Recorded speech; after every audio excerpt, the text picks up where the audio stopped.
नमस्कार साथियों, welcome back. मैं आकाश राणा और आप देख रहे हैं राणा स्कूल। तो इससे पिछली वीडियो में हमने 5 तक के क्वेश्चन करा दिए थे। आज है देखो छठा सवाल। तो छठा सवाल है, आकृति 6.21 में क्रमशः ओपी, ओक्यू और ओ आर पर स्थित बिंदु ए बी सी इस प्रकार हैं कि ए बी पी क्यू के समांतर और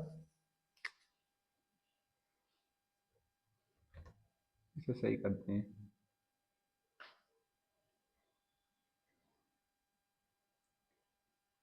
ए सी ए C P R A C P R के समांतर है। तो दिखाइए कि बी सी, जो बी सी है वो क्यू आर के समांतर है या नहीं है। ये दिखाना है कि समांतर है या नहीं है। तो देखो सवाल को करते हैं हल। तो इसको हम त्रिभुजों को अलग अलग लिख लेते हैं। इसमें दो त्रिभुजों की जरूरत पड़ेगी। एक तो पड़ेगी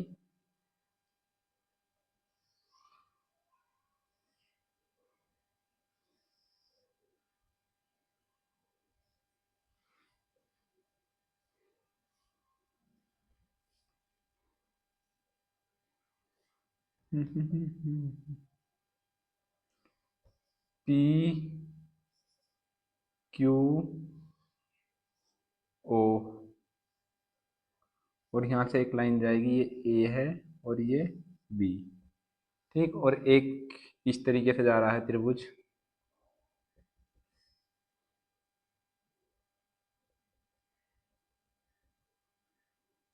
ये पॉइंट सी हो जाएगा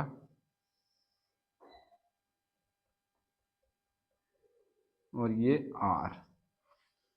तो देखो यहाँ पे दो त्रिभुज बनने में, इसी में से ये वाला, मतलब एक तो ये वाला बनना, ये इतना पार्ट इधर का दबा दो, और एक बनना इधर वाला ये पार्ट। तो देखो करते हैं सॉल्व, हल। तो त्रिभुज पी क्यू ओ में, त्रिभुज पी क्यू ओ में, ओ में इसमें क्या है वो हमें दिया है,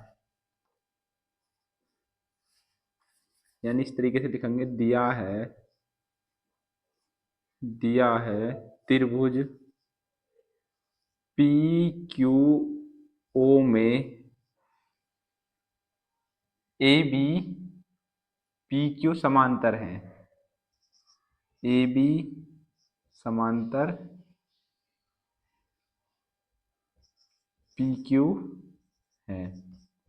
तो ये जब समांतर हैं और इसकी दो दो भुजाओं को प्रतिच्छेद भी कर रही है ए बी, तो यहाँ पे थेल्स फिर में यूज हो जाएगी। तो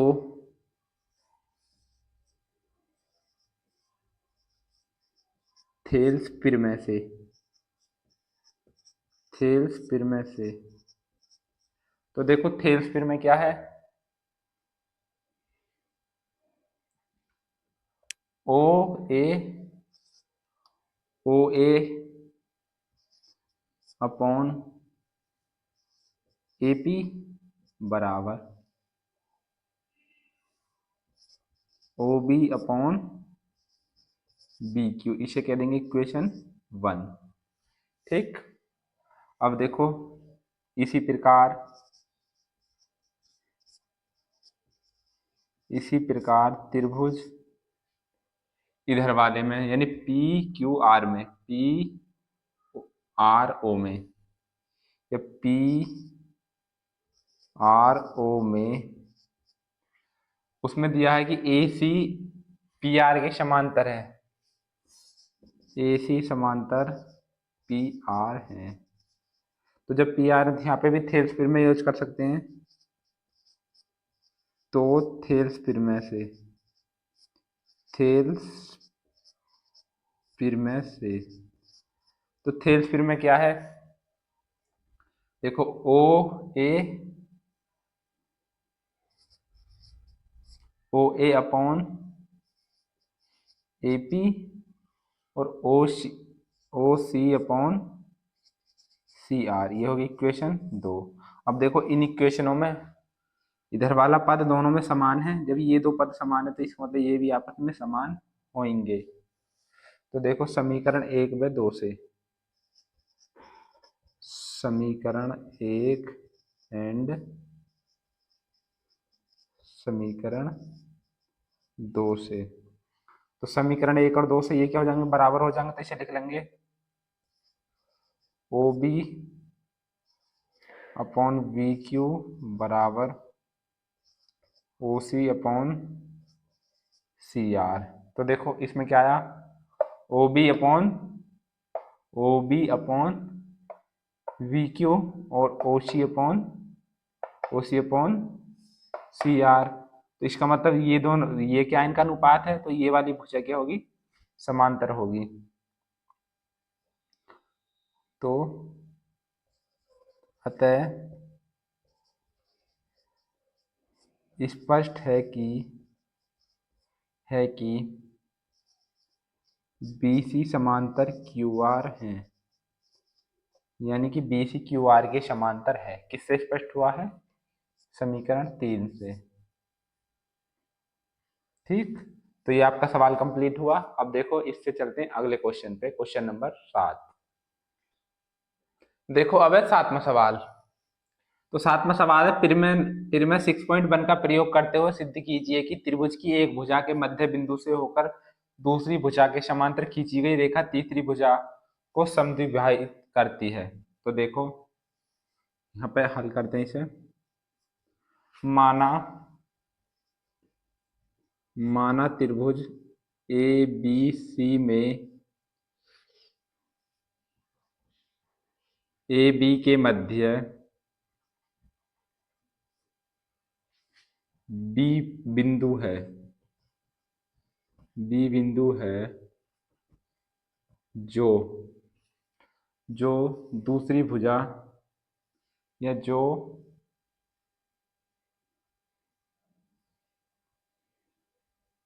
ए भी है,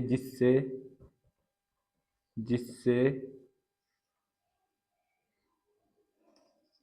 BC के समांतर एक रेखा जाती है, एक रेखा जाती है। तो ये मान लो कोई बिंदु P है, इसके मध्य में, तो मध्य में है, तो इससे इसके समांतर कोई रेखा जाती है इस तरीके से। ठीक,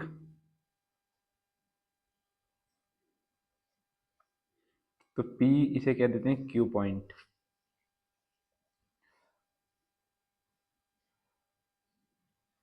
अर्थात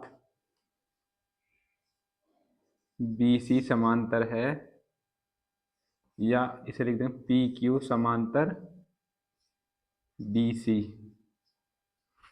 तो देखो ये वाली भुजा इसके समांतर है, तो यहाँ पे हम फिर में यूज करके देखते हैं। तो पिरमें नंबर 1 या पिरमें नंबर 6.1, या फिर लिखेंगे हम आधारभूत समानुपातिकता पिरमें, आधारभूत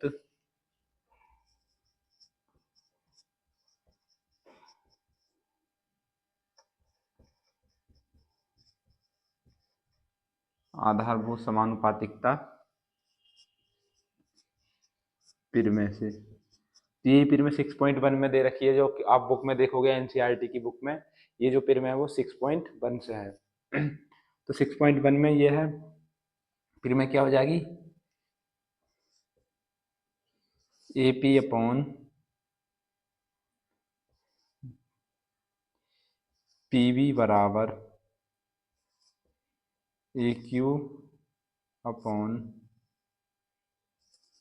QC।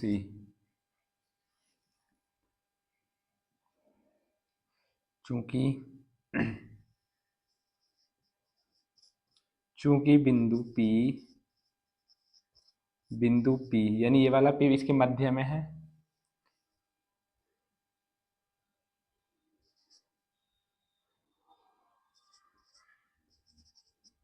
रेखा AB के मध्य में है। तो मध्य में है, तो इसे क्या हो जाएगा, AP बराबर PB।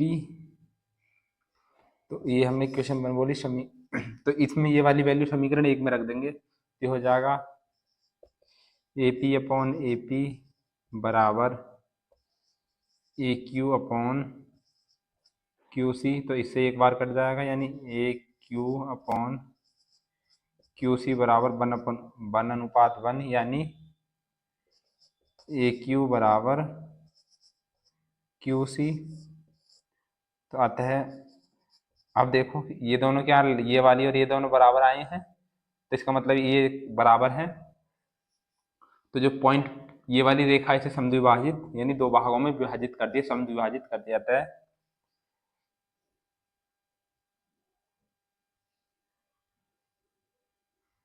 अतः पी क्यू ए सी को समद्विभाजित करती है, समद्विभाजित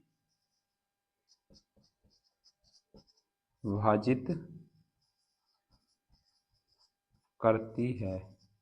तो पता चला कि क्यों करती है, क्योंकि ये तो सवाल खुद कह रहा है कि ये दोनों बराबर हैं, तो बराबर है तो ये इसका अनुपात एक आ जाएगा।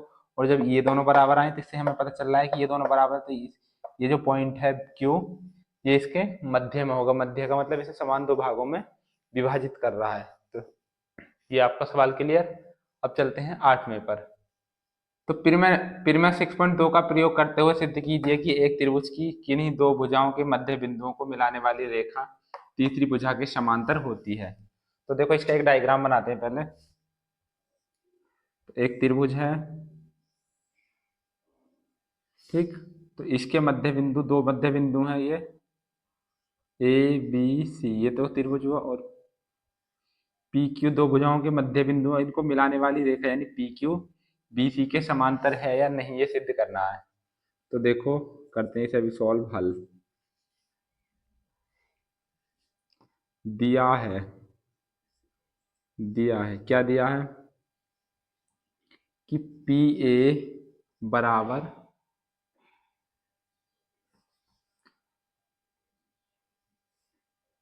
या उससे पहले देखते हैं, माना त्रिभुज ए बी सी में पी और क्यू क्रमशः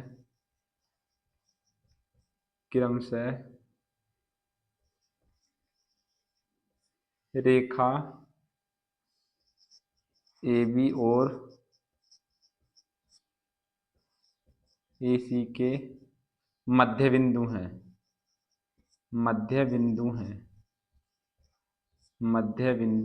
हैं। देखो स्टेटमेंट भी कह रहा है किन्हीं दो भुजाओं के मध्य बिंदुओं को मिलाने वाली रेखा, तो ये इसके मध्य बिंदु हैं। तो जब मध्य बिंदु है तो इनका अनुपात बराबर होगा, यानी ए पी बराबर होगा पी बी के। और यहाँ से हम अनुपात निकालें तो ए पी बटे पी बी बराबर आ जाएगा 1:1। इसे कह देंगे हम इक्वेशन 1। और इसी प्रकार त्रिभुज, अब ये हुआ इसी प्रकार भुजा ये वाली है, देखो ए क्यू बराबर हो जाएगा क्यू सी के। तो ए क्यू बराबर बटे क्यू सी बराबर 1/1। तो देखो ये भी 1/1 है, ये भी 1/1 है। तो यहाँ लिख सकते हैं समीकरण, इसे कह देंगे समीकरण 2, समीकरण 1 एंड समीकरण सेकंड से। तो समीकरण 1 और 2 से देखो, ये हो जाएगा ए पी बटे पी बी बराबर ए क्यू अपॉन क्यू सी। और ये कंडीशन कब होती है, जबकि एक भुजा दूसरी भुजा के समांतर हो और किन्हीं दो भुजाओं को प्रतिच्छेद करे। तो इसे कह देंगे समीकरण 3। तो अतः समीकरण 3 से स्पष्ट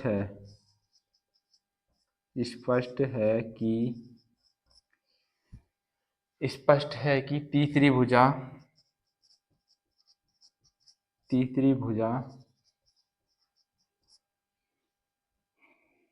ये डायरेक्ट लिखनी, स्पष्ट है कि पी सी पी क्यू समांतर है BC है।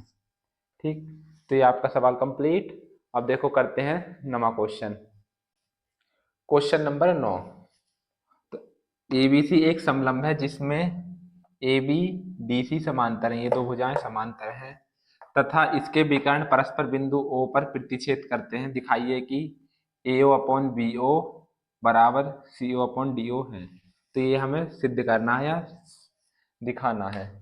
तो इसे हल करते हैं पहले।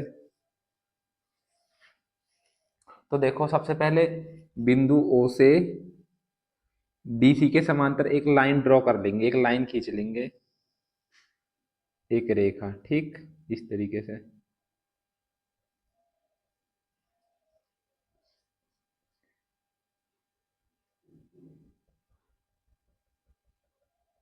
ठीक, ये ड्रॉ कर ली। तो देखो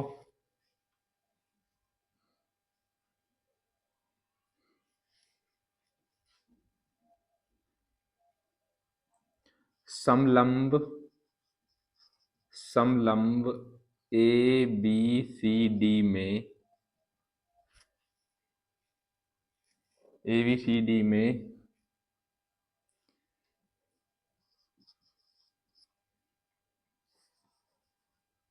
में रेखा EO समांतर है, यानी ये वाली रेखा इसके समांतर DC है। तो ये हमने एक लाइन खींच ली इसके समांतर, DC के समांतर एक लाइन ड्रा कर ली। तब अब देखो त्रिभुज यहां से मिलेगा, तब एक त्रिभुज मिलेगा हमें ACD या ए डी ADC या ACD। तो इसे लिखेंगे ADC में, ADC में। अब ये हमने बात खुद करी है ना, समलंब में एक लेखा खींचने पर लिखते हैं। अब पर खींचने पर ये हमने इसके समांतर खींच दी। तब देखो यहाँ पे हम थेल्सपिर में यूज कर सकते हैं, क्योंकि यहाँ पे जो त्रिभुज बना, ये वाला बना है ना, इस तरीके से बनेगा ये AED और ये C। तो यहाँ पे हम थेल्सपिर में यूज कर सकते हैं, वो हो जाएगी AE अपॉन ED बराबर AO अपॉन OC। तो इसे तो मैं कर देते हैं रफ। इसे कह देंगे इक्वेशन 1।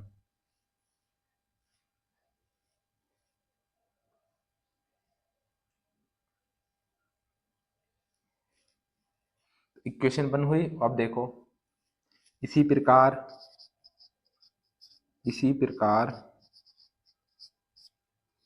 त्रिभुज ABD में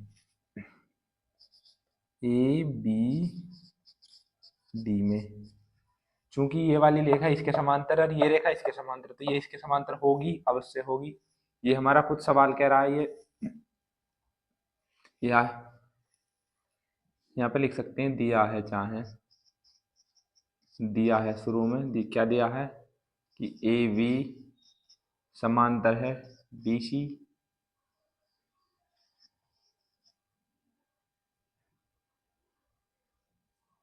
तब यानी कि ये चीज दी हुई है AB BDC के समांतर है, ये खुद सवाल कह रहा है। तब हमने क्या करा, जो EC DC के समांतर या AB के समांतर हमने एक लाइन और ड्रा कर ली, एक लाइन और खींच ली EO। तो इसी प्रकार अब देखो त्रिभुज इसमें EO में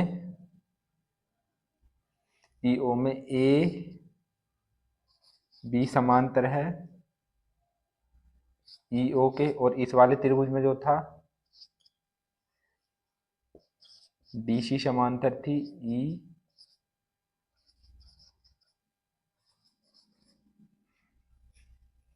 चूंकि अब ये वाली रेखा इसके समांतर है, तो यहाँ पे भी थेल्स फिर में यूज हो जाएगी, आधारभूत समानुपातिकता फिर में। तो ये हो जाएगा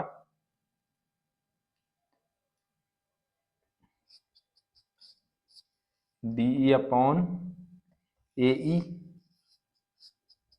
बराबर DO अपॉन OB। इसे पलट लें तो ये हो जाएगा AE अपॉन ED बराबर OB अपॉन DO। ये होगी इक्वेशन 2। तो देखो इसमें ये वाला पार्ट और ये वाला पार्ट समान है, तो यहाँ पे लिखेंगे समीकरण 1 पे 2 से, समीकरण 1 एंड समीकरण सेकंड से। तो समीकरण 1 और समीकरण सेकंड से AO अपॉन OC बराबर OB अपॉन DO। लेकिन हमें सिद्ध क्या करना है, दिखाना है, तो इनकी तिरछी गुणा कर दें, ये इधर हो जाएगा तो ये हो जाएगा इससे AO अपॉन OB बराबर OC ऊपर इधर पहुंच जाएगा तो हो जाएगा OC अपॉन DO।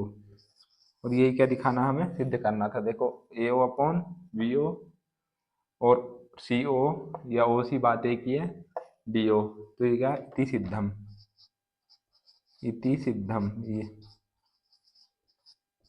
यही तो दर्शाना था, यही सिद्ध करना था।